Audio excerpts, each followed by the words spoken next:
Welcome to Kenton's videos. Enjoy the video. You start by protecting the system.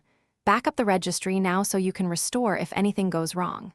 Once done, run Regedit as administrator to gain full access.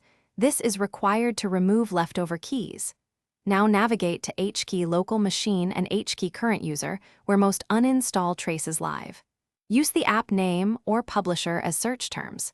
Make sure to export any key you plan to delete. That export is your safety net and allows fast recovery if you remove. Once you can search, use Edit Find and enter the exact app name, publisher, or GUID to locate orphaned keys. Pause to verify each result. Check values for file paths, install dates, version numbers, and publisher strings to confirm the key belongs to the uninstalled software. When confident, export the key, then delete it.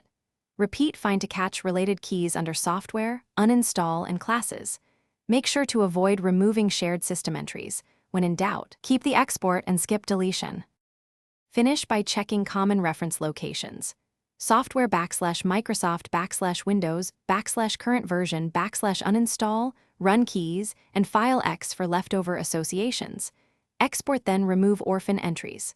Once done, restart Windows to let the system rebuild caches and validate changes. If you notice instability, run sfc/scanno or a reputable system cleaner to repair file integrity.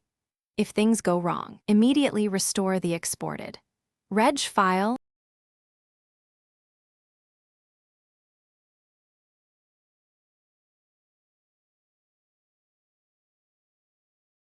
Thanks for watching. Consider subscribing if we helped you.